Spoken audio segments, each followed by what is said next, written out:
Hello everyone, welcome to another video. In this video, we'll be discussing about the dosage compensation in Drosophila as well as its sex determination process. तो nature में क्या होता है, most जो bisexual reproducing जो animal रहता है उसका क्या होता है, जो फीमेल काउंटर पार्ट है उसका क्रोमोसोम XX होता है, मेल का XY। तो इसमें क्या होता है, मेल अगर देखा जाए तो उसका मोनोजोमी है, राइट। तो यहाँ पे जो क्रोमोसोमल डिस्पेरिटीज में दिखा गया है, इसको कॉम्पेंसेट करने के लिए एक नेचुरली एक फेनोमेना एक मैकेनिज्म इवॉल्व हुआ है जो कि है डोसेज कॉम्पेंसेशन। तो इसके सबसे अच्छा देखा जाता है dosage compensation in case of सिनोब्रेटिव एलिगेंस में देखा जाता है and Drosophila as well as mammals में। सिनोब्रेटिस एलिगेंस में जो देखा जाता है उसमें क्या होता है, 2 X chromosome in case of female वो हाइपो एक्टिवेशन में चला जाता है। इन केस ऑफ मैमल्स एक जो X क्रोमोसोम है वो इनएक्टिवेट हो जाता है। इन केस ऑफ ड्रोसोफिला एक X क्रोमोसोम जो एकलौता X क्रोमोसोम है मेल का, वो हाइपर एक्टिवेशन में चला जाता है, ठीक। तो हम लोग वो डिस्कस करेंगे dosage compensation, but before that we have to know the sex determination process of Drosophila, क्योंकि ये अलग है मैमल से, तो ये देखना जरूरी है। केल्विन ब्रिजेस एक थ्योरी दिए थे, वो थ्योरी का नाम है जेनिक बैलेंस थ्योरी, ठीक। जो इसको ये बोलता है कि एक्स क्रोमोसोम और उसका ratio with the set of autosome, जो कि डिटरमिन करता है उसका जो रेशियो है वो डिटरमिन करता है ये एम्ब्रियो मेल और फीमेल कैसे बनेगा, ठीक। तो यहाँ पे आप देख सकते हैं कि एक इसमें एक है मतलब नॉर्मल फीमेल, 0.5 है मतलब नॉर्मल मेल। लेकिन एक और बात है, अगर मतलब how the zygote knows what is the ratio, कैसे इसको पता चलेगा रेशियो कैसा है कि नहीं है, उसके ऊपर कैसे वो चेंज होगा, मतलब मेल में जाएगा और फीमेल में जाएगा। तो वहाँ पे कई सारे टाइप ऑफ जीन्स रहता है, जैसे सिस्टरलेस, रंट, डम, जो कि आप यहाँ से देख सकते हैं, ठीक। यहाँ पे देखिए बहुत सारे अलग अलग जीन्स है। तो वो जीन्स क्या करते हैं, वो पर्टिकुलर एक्स क्रोमोसोम में तो न्यूमरेटर जीन कर लेते हैं, numerator genes and as well as denominator genes. तो न्यूमरेटर जीन्स, न्यूमरेटर न्यूमरेटर में कौन रहता है, एक्स, तो उसको एक्टिवेट करता है, इसमें उसको डिनोट करता है वो। और डिनोमिनेटर में उसमें set of autosome, right, set of autosome. तो ये दो तरह का वहाँ पे जीन मिलता है, एक है न्यूमरेटर जीन, एक होता है डिनोमिनेटर जीन, ठीक है। तो सिस्टरलेस, रंट, नम ऐसे करके अलग अलग जीन्स होता है। यहाँ पे देख सकते हैं X link genes are numerator elements and autosomal genes are denominator elements, okay.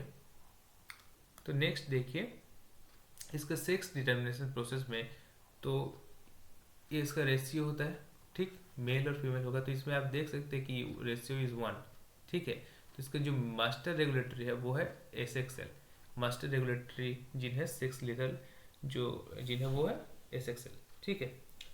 तो वो उसका ट्रांसक्रिप्शन प्रोडक्ट वो एक्टिव करता है किसको, ट्रैप को, ठीक। तो ट्रैप फर्दर DSX में DSX female and then female process में चला जाता है। लेकिन इन केस ऑफ मेल अगर देखा जाए तो SXL में उसका एक क्या हो जाता है, यहाँ पे ऑल्टरनेटिव स्प्लाइसिंग हो जाता है। तो स्प्लाइसिंग मतलब यहाँ पे एक जो नॉन कोडिंग और स्टॉप कोडिंग जो आ जाता है, उसके वजह से यहाँ पे जो ट्रैप प्रोटीन जो था वो सफिशिएंट नहीं होता है। तो इसका एक अलग वे में इसका स्प्लाइसिंग होके ये DSX मेल बनता है, ठीक, जो कि मेल उसका जो फिनोटाइप मेल में देखेगा। तो ये था general mechanism of sex determination. तो यहाँ पे जो SXL है, SXL सेक्स डिटर्मिनेशन में इसका क्या कर रहा है, उसका रेगुलेशन कर रहा है। लेकिन SXL का एक और बहुत बढ़िया वो रोल, बहुत बढ़िया रोल है, जो कि है इन केस ऑफ डोसेज कंपेंसेशन, ठीक। तो हम लोग पहले ही बात किए थे कि अलग अलग वे में Drosophila, C elegans and mammals में ये इसका एक्टिवेशन प्रोसेस अलग है। जैसे कि यहाँ पे ड्रोसोफिला में आप देख सकते हैं कि यहाँ पे जो एक्स क्रोमोसोम है ये हाइपर एक्टिवेशन देखा जाएगा, यहाँ पे 2 X जो है हाइपो एक्टिवेशन, और मैमल्स के लिए एक तो इनएक्टिव हो जाएगा, ठीक है। तो ये 3 अलग तरीके से इसका मैकेनिज्म चलता है।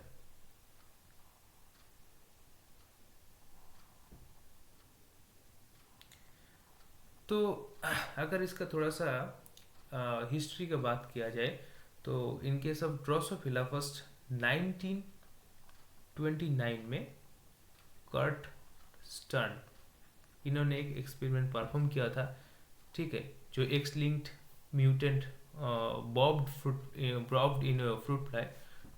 देन इन 1932 एक और एक्सपेरिमेंट परफॉर्म किया था जो है मूलर ने एक और एक्सपेरिमेंट परफॉर्म किया था जो कि वाइट एप्रिकॉट, ठीक है। तो वाइट एप्रिकॉट एक एक्स लिंक म्यूटेंट है,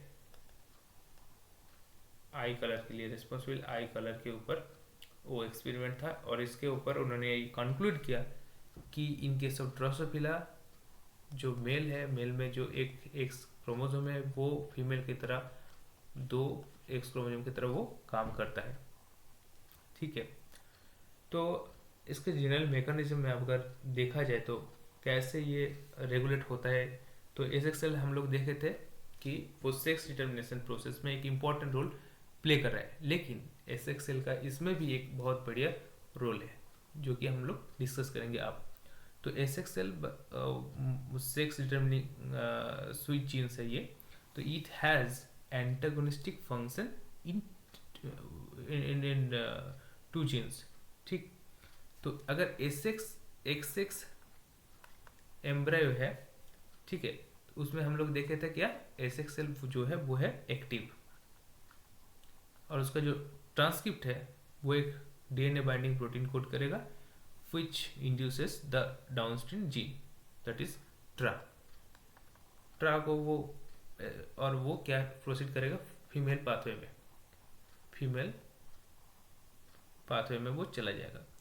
इन एक्स वाई एम्ब्रायो एसेक्सुअल ये ऑल्टरनेटिवली स्प्लाइस होता है, राइट, क्योंकि वहाँ पे बीच में एक स्टॉप कोडन चला आता है और वो आने के वजह से ये एक ट्रांकेटेड जो ट्रा प्रोटीन इसमें मिलता है, राइट। तो यहाँ पे एसेक्सुअल एब्सेंस मतलब ना के बराबर होने के कारण इसमें मेल डिटर्मिनिंग पाथवे वो स्टार्ट हो जाता है, ठीक है। यहाँ पे एसेक्सुअल का एक और इम्पोर्टेंट रोल है, एसेक्सुअल यहाँ पे एक और इम्पोर्टेंट रोल प्ले करता है। ये जो MSL कॉम्प्लेक्स है, MSL कॉम्प्लेक्स मतलब male sex lethal A group of autosomal gene, ठीक है, उसका नाम है MSL, इसको इनहिबिट करता है। तो आप बता सकते हैं कि एसेक्सुअल जिसमें प्रेजेंट होगा मतलब एक्टिवली प्रेजेंट होगा किसमें फीमेल एम्ब्रियो में, तो उसमें MSL उसको पूरी इनएक्टिव कर देगा, मतलब MSL का कोई फंक्शन उधर नहीं रहेगा। लेकिन इन केस ऑफ मेल अगर देखा जाए तो उसका एसेक्सुअल कम हो है, मतलब MSL इज एक्टिवेटेड, मतलब इसमें MSL जो है वो एक्टिवेटेड हो जाता है। नाउ अगर देखा जाए MSL, अब यहाँ पे फोकस डालिए क्या होता है MSL क्या होता है। तो MSL एक कॉम्प्लेक्स है जिसमें क्या होता है ATPase हेलिकेज है, E2 यूबिक्विटिन लाइगेज है, हिस्टोन H4 एसिटाइल ट्रांसफरेज जो कि है हैट वो भी प्रेजेंट है, एज वेल एज अगर अब देख सकते हैं MLE MOF यहाँ पे है, ठीक। तो एक्स वाइफ मेल में अगर ये नहीं है एसेक्सुअल नहीं है तो ये MSL एक्टिव हो गया, ठीक है।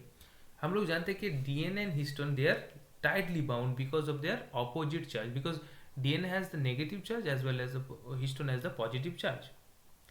But in this case अगर एसिटाइल ग्रुप उसमें है तो एसिटाइल ग्रुप मान लीजिए कि लाइसिन 16 में H4 लाइसिन 16 में यहाँ पे देख सकते हैं एसिटाइलेशन हो रहा है के मतलब वो lysine, right, you know that. तो हिस्टोन 4 लाइसिन 16 में एसिटाइलेशन हो रहा है, उसके वजह से क्या हो रहा है तो वहाँ पे लॉस ऑफ पॉजिटिव चार्ज, ठीक है। तो DNA जो है जो लूज कर रहे हैं तो क्रोमाटिन का डिकॉन्डेंसेशन हो रहा है और एक ट्रांसक्रिप्शन इसमें फर्दर वे में होगा। जो हैट जो है MSL कॉम्प्लेक्स में हैट जो है वो यहाँ पे एसिटाइल कर रहा है, ठीक है। HAT of the MSL acetylates the X chromosome in males only, ठीक। So additionally male X chromosomes transcribes two non coding RNAs. वो टू नॉन कोडिंग आरएनए, वो उसको जनरली ओमेगा से भी लिख सकते हैं, लेकिन वो मतलब उसको हम लोग प्रोनाउंस करेंगे कैसे, ROX1 एंड ROX2 के जैसे। So with together with the MSL hyper active with the X chromosomal genes in male, ठीक। तो MSL एंड ROX ये मिलके जो X क्रोमोसोम है उसका जीन को हाइपर एक्टिवेट कर देगा। MSL ROX के साथ एक पायनियरिंग साइट के थ्रू बाइंड करेगा और इसका इंटरेक्शन ऐसे होगा जो कि MSL सब यूनिट जो है उसका एक स्ट्रक्चरली चेंज हो जाएगा और फर्दर चेन ऑफ इवेंट उसमें घटते होते जाएगा। सो MSL2 यहाँ पे अगर देख सकते हैं कि MSL2 है, MSL2 जो है it will bind with a more X chromosome portion, ठीक है। सो ये बाइंड होने के बाद मतलब क्या हो रहा है, ये facilitated by more proteins and the siRNA clusters around the transcriptionally active genes, ठीक है। तो यहाँ पे हैट एसिटाइलिस कर रहा है, हैट जो है एसिटाइलेशन कर रहा है, ठीक है। तो ये मतलब हाई लेवल ऑफ ट्रांसक्रिप्शन हो रहा है। तो hyper active males turns out more product and quantitatively equals to the product of 2X chromosome in female. I hope you understand. मैं एक बार फिर बता देता हूँ यहाँ पे क्या हो रहा है। इन केस ऑफ मेल इसमें SXL कम है, राइट। तो कम होने के कारण जो MSL कॉम्प्लेक्स है, राइट, वो एक्टिव हो जाएगा। MSL कॉम्प्लेक्स के अंदर यही सब है।